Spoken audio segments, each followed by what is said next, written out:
बिस्मिल्लाहिर्रहमानिर्रहीम। अस्सलाम वालेकुम डियर स्टूडेंट्स, उम्मीद करता हूँ कि आप सब खैरियत से हैं। मेरा नाम रायनूर है और मैं आपको अपने यूट्यूब चैनल पे वेलकम करता हूँ। आज के लेक्चर का जो कंटेंट है वो बेटा FSc math part 1 chapter number 7 permutation combination and probability, और इस चैप्टर के कुछ इम्पोर्टेंट एमसीक्यूज़ हैं जो कि पंजाब बोर्ड्स के लिए इम्पोर्टेंट हैं, और यानी कि इस तरह के एमसीक्यूज़ जो हैं वो पेपर में पूछे जाते हैं। तो आए जी स्टार्ट करते हैं। क्वेश्चन नंबर 1 है हमारे पास, the number of diagonals in a n sided polygon is. अब नंबर ऑफ डायगनल जो होता है, बेसिकली जो डायगनल है वो दो पॉइंट्स को मिला के बनता है। अब पॉलीगॉन क्या है, एटलीस्ट जिसकी 3 साइड्स हों और मैक्सिमम जितनी मर्जी साइड्स हों, और सारी जो साइड्स हैं वो रेगुलर होती हैं। जैसे पेंटागोन है, हेक्सागोन, ऑक्टागोन, नोनागोन। इसी तरह जैसे पेंटागोन मैं बनाता हूँ यहाँ पे, तो पेंटागोन की 5 साइड्स हैं इस तरह से, ये 5 साइड्स। अब जब मैं इसके डायगनल्स ड्रा करूँगा तो डायगनल हमेशा ये दो पॉइंट्स को मिला के बनता है। जैसे ये है, इसी तरह ये है, इस तरह से ये है, फिर ये है। ठीक है जी। तो डायगनल हमेशा दो कॉर्नर्स को मिला के बनता है। अब इसका जो जनरल फार्मूला है वो है NC2 माइनस n, क्योंकि दो कॉर्नर को मिला रहे हैं। टोटल जो साइड है पॉलीगॉन की वो n है, तो n साइड्स में से हम हमेशा जो है वो 2 कॉर्नर्स यानी कि दो साइड्स के जो कॉर्नर हैं उसको सिलेक्ट कर रहे हैं। और इसकी जो साइड्स हैं, जो एक्स्ट्रा यानी कि बाहर वाली जो साइड्स हैं, ये डायगोनल नहीं बनाते, तो इसलिए ये साइड जो है ना ये माइनस कर लेते हैं। जैसे मिसाल के तौर पर ये 5 पेंटागोन है, तो इसके नंबर ऑफ डायगोनल हमने फाइंड करने हो तो 5C2 माइनस 5 आ जाएगा। उसकी जो साइड्स हैं वो भी माइनस कर देंगे। इसी तरह अगर n साइड्स हैं, n साइड्स, तो इसका जो फार्मूला बनेगा वो बनेगा, वो मैं लिखा रहने देता हूँ, 5C2 माइनस 5 साइड्स के लिए, और n साइड्स के लिए NC2 माइनस n आएगा नंबर ऑफ डायगनल्स के लिए। ठीक है। अब NC2 माइनस n को जो है वो हम फर्दर सोल्व कर लेते हैं, तो अब इसकी ज़रूरत तो नहीं है, ये यहाँ पे मैं आपको सोल्व करवाता हूँ। देखिएगा, NC2 माइनस n, ओके। तो इस पर कम्बिनेशन का फार्मूला लगाया, n factorial over 2 factorial, n minus 2 factorial और माइनस n। ऊपर जो n फैक्टोरियल पड़ा हुआ है इसको मज़ीद हम आगे लिख सकते हैं। अब ये वाली ऑप्शन जो थी NC2 माइनस n, ये ऑप्शंस में नहीं पड़ा हुआ, यानी कि हमने इसको सॉल्व करना है। तो ये बन जाएगा n into n minus 1, n minus 2 factorial over 2 factorial को 2 ही लिखा जा सकता है, और n माइनस 2 फैक्टोरियल और माइनस n। तो n माइनस 2 फैक्टोरियल से बेटा n माइनस 2 फैक्टोरियल कैंसिल हो गया, तो ये क्या बचेगा, n into n minus 1 over 2 और माइनस n। अब इसका एलसीएम ले लें, 2 ऊपर n स्क्वेयर माइनस n, और इसके नीचे डिनोमिनेटर में 1 है तो ये माइनस 2n आ जाएगा। तो n square minus 3n over 2, n common ले लें, तो n into n minus 3 over 2, n into n minus 3 over 2 जो है, यानी कि बीटा ऑप्शन इसकी करेक्ट ऑप्शन है। बेटा समझ रहे हैं, बहुत ज़बरदस्त क्वेश्चन है ये, तो इसको अच्छे से आपने करना है। अब इसी तरह का एक क्वेश्चन पूछा जा सकता है कि the number of triangles in a n sided polygon. एक क्वेश्चन के ऊपर उसी तरह का एक और क्वेश्चन मैं आपको बता रहा हूँ। नंबर ऑफ ट्राइंगल्स अगर पूछता है तो ट्राइंगल्स हमेशा 3 वर्टेक्स को मिला के बनता है, तो इसका फार्मूला होगा NC3। NC3 को फर्दर फिर आगे ऑप्शंस पे डिपेंड करता है कि ऑप्शंस किस तरह की आएंगी, तो उसको भी अगर आपने एक्सपेंड करना हो, सॉल्व करना हो, तो फिर इसी तरह से आप उस कम्बिनेशन का फार्मूला लगा लेंगे। अब चलते हैं जी क्वेश्चन नंबर 2 पे। क्वेश्चन 2 पढ़िएगा।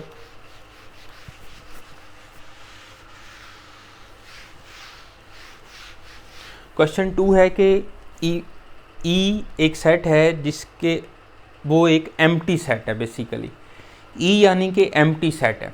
देन प्रोबेबिलिटी ऑफ इवेंट, जब एम्प्टी सेट है तो एम्प्टी सेट तो के अंदर एलिमेंट्स ही नहीं होते, तो प्रोबेबिलिटी का जो फार्मूला होता है, probability of any event is equal to number of event over number of S, यानी कि total number of favourable outcome से हम डिवाइड करते हैं।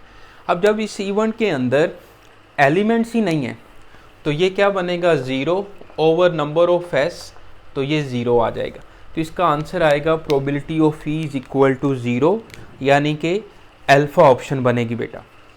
अब देखिएगा क्वेश्चन नंबर 3, क्वेश्चन 3 पढ़िएगा।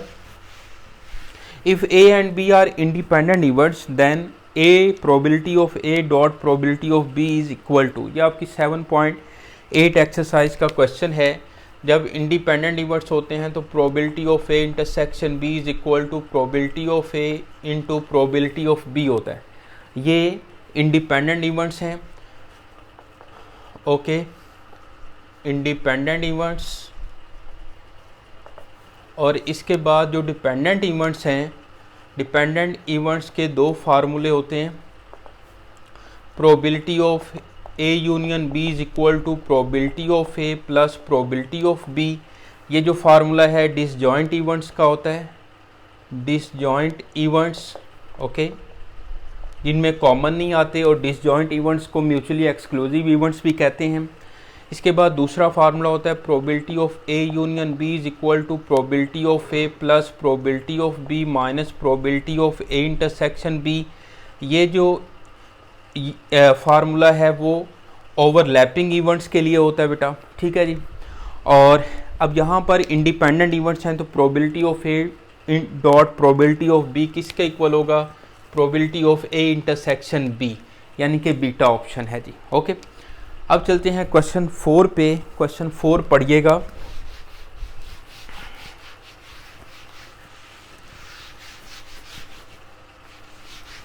क्वेश्चन 4 की स्टेटमेंट है हमारे पास कि if a coin is tossed n times then the number of sample points are.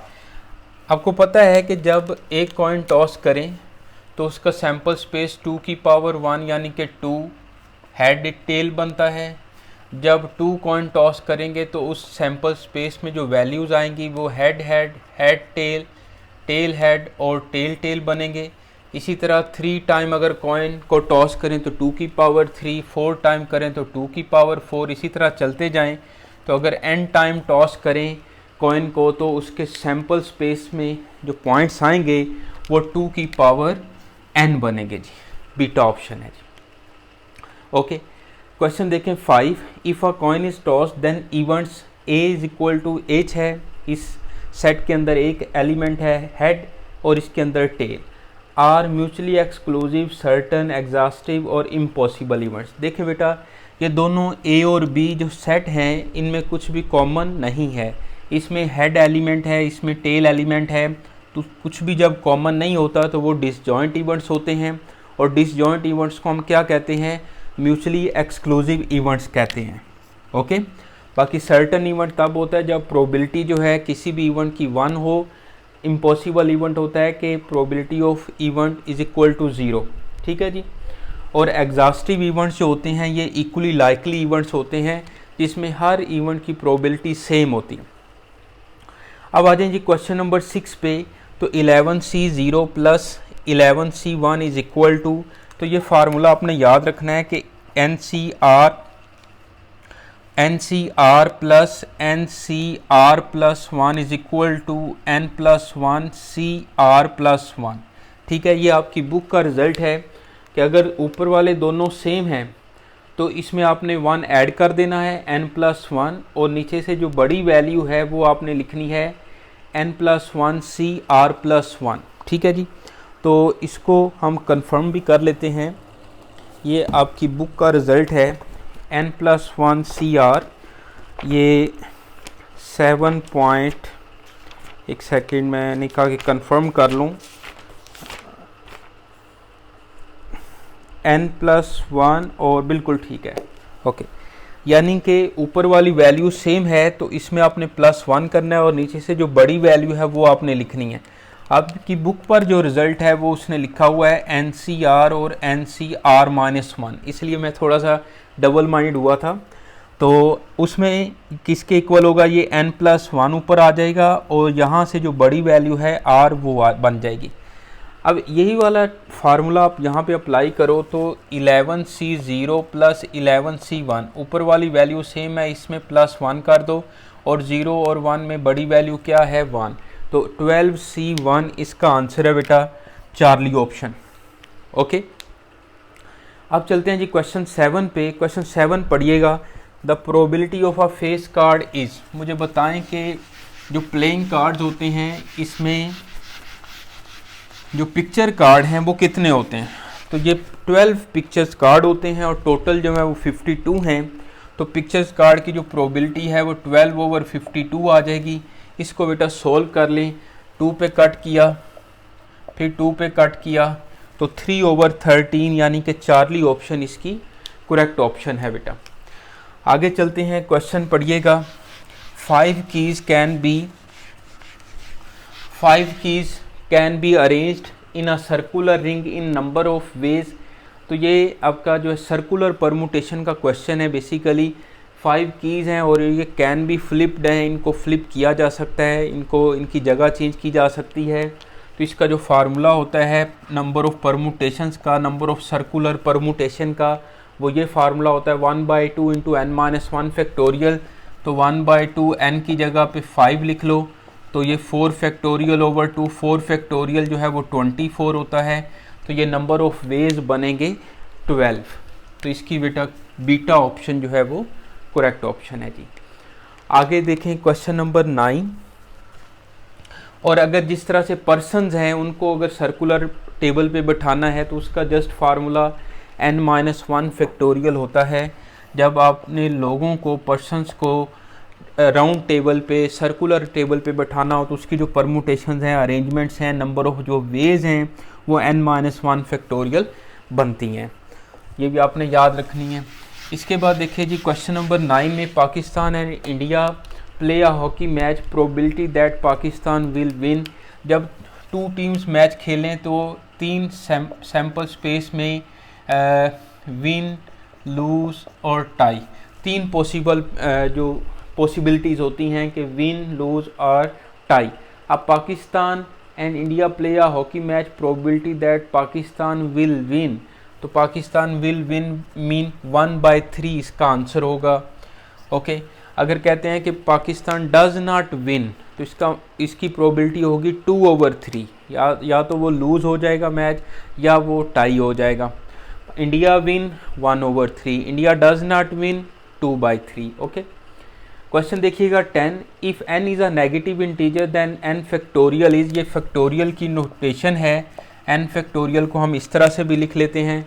आपको पता है कि फैक्टोरियल जो है वो हमेशा हम पॉजिटिव वैल्यू का ही लेते हैं, positive n-2 and so on 3 2 1। तो नेगेटिव अगर है तो ये does not possible, not defined है, नॉट डिफाइंड। अगर -4 फैक्टोरियल हो तो ये पॉसिबल नहीं है। हाँ, अगर माइनस बाहर हो और 4 फैक्टोरियल ब्रैकेट में हो फिर पॉसिबल है ये। अगर -4 इस तरह से लिखा हुआ है और 7 फैक्टोरियल है फिर पॉसिबल नहीं है, नॉट डिफाइंड। इसमें तो माइनस बाहर पड़ा हुआ है, फैक्टोरियल हम पॉजिटिव वैल्यू का ही ले रहे हैं। तो 4 फैक्टोरियल 24 माइनस से मल्टीप्लाई होके -24 हो जाएगा बेटा। तो इसकी है बीटा ऑप्शन, नॉट डिफाइंड।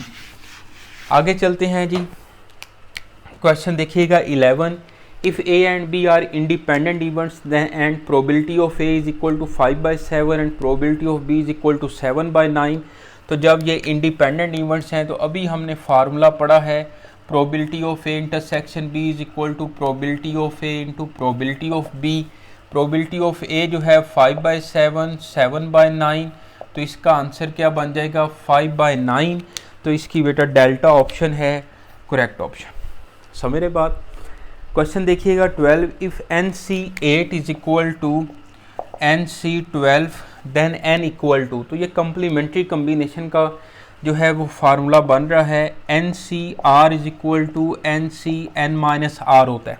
ऐसे ही है, इन दोनों का सम जो है वो n के इक्वल होता है। यहाँ से n की वैल्यू 20 आ जाएगी। आप इसको इस तरह से भी लिख सकते हैं, अगर सोल्व करना चाहें तो n(c)n-8, n(c)12, n-8 is equal to 12, तो 12 + 8 20। ठीक है, सोल्व करने की ज़रूरत नहीं है क्योंकि ये MCQ है, तो आपने तो डायरेक्ट आंसर बताना है। तो अगर ये दोनों सेम हों तो C8 NC8 NC12 है, तो आप इन दोनों को ऐड करके भी आंसर बता सकते हैं। 12 + 8 जो है वो 20 आ जाएगा, चार्ली ऑप्शन। तो इस तरह से ये कुछ क्वेश्चन थे चैप्टर 7 से रिलेटेड बेटा, इसको आप पढ़िएगा। इससे रिलेटेड जितने भी क्वेश्चन होंगे उम्मीद है कि आप कर लोगे। कोई प्रॉब्लम होती है तो आप पूछ सकते हैं। बाकी यह है कि वीडियो अच्छी लगे तो कमेंट्स भी किया करें। अपना ख्याल रखें और नेक्स्ट वीडियो तक के लिए राय नूर को इजाज़त दें। अल्लाह हाफिज़ बेटा।